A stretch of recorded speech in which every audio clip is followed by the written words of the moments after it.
pretty tense in Israel right now. Yeah. Wouldn't you say? I mean, Absolutely. with this whole hostage situation is weighing heavy on everybody.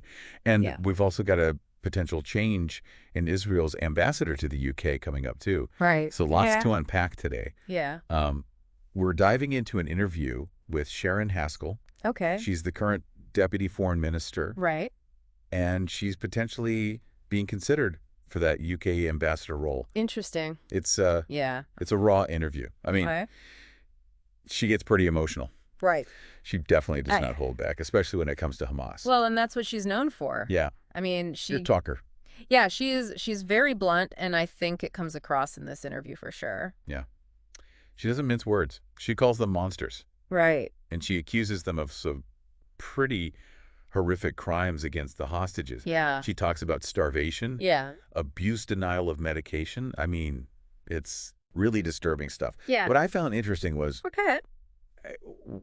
that she seems to really believe that Hamas is completely responsible for the safety and well-being of these hostages. I mean, I think that's a really crucial point because that's a Yeah. signal not just to Hamas, but to the entire international community. Yeah. You know, apply pressure, Right. demand their release, because if you don't, Israel's prepared to act. Well, and speaking of action, Yes.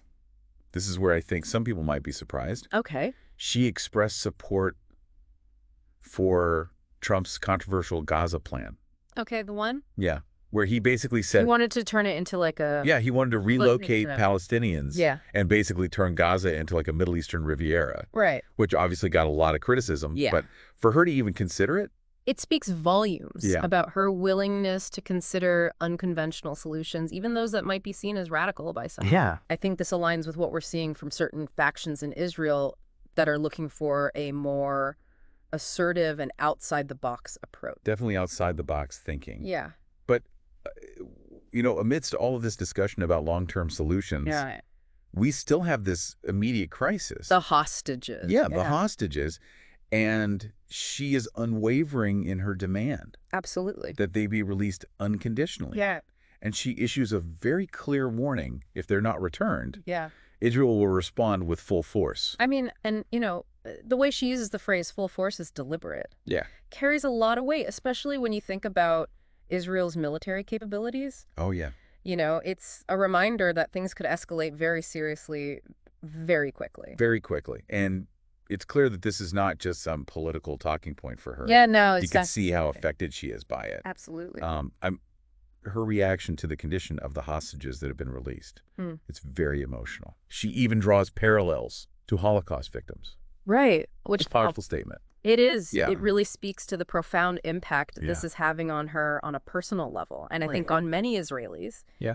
And, then you hear this story about Eli Sharabi, Oh, my gosh. the hostage, who was paraded on stage by Hamas, And he didn't even know that. completely unaware that his wife and daughters had been killed. Just another layer I know. of tragedy to this whole thing. It's heartbreaking. Yeah. Yeah. So Yeah. this all kind of begs the question, how might her stance, especially towards Hamas, affect diplomatic relations with the UK if she does become the ambassador? That's a tough one. Yeah. I mean, the UK has traditionally taken a more balanced approach to this conflict. They've always advocated for a two-state solution. Yeah.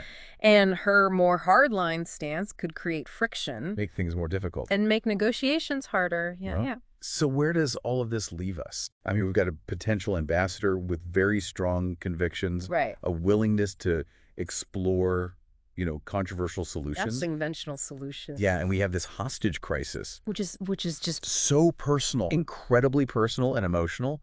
And then emotional. we have this region that's just grappling with this long and complicated conflict. Yeah. It really makes you wonder, is there any realistic path towards peace It's the question, isn't it? when the positions are so entrenched Right. and the personal stories are so just Harrowing. devastating? I Yeah. mean, what are your thoughts on that? I don't know that there are any easy answers. Yeah. Any path forward is going to require immense effort Yeah. and compromise from all sides. All sides, yeah. And her potential appointment just adds another layer of complexity to a very delicate situation. So it'll be fascinating to see how she navigates these challenges if she does become ambassador. Well, this has been a A lot to think about. It has been a lot to think about.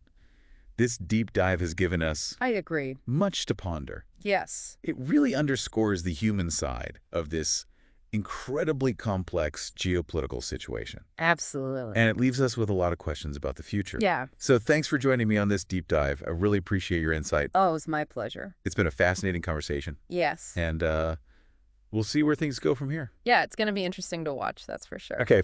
Well, thanks again. And until next time. Sounds good. Bye.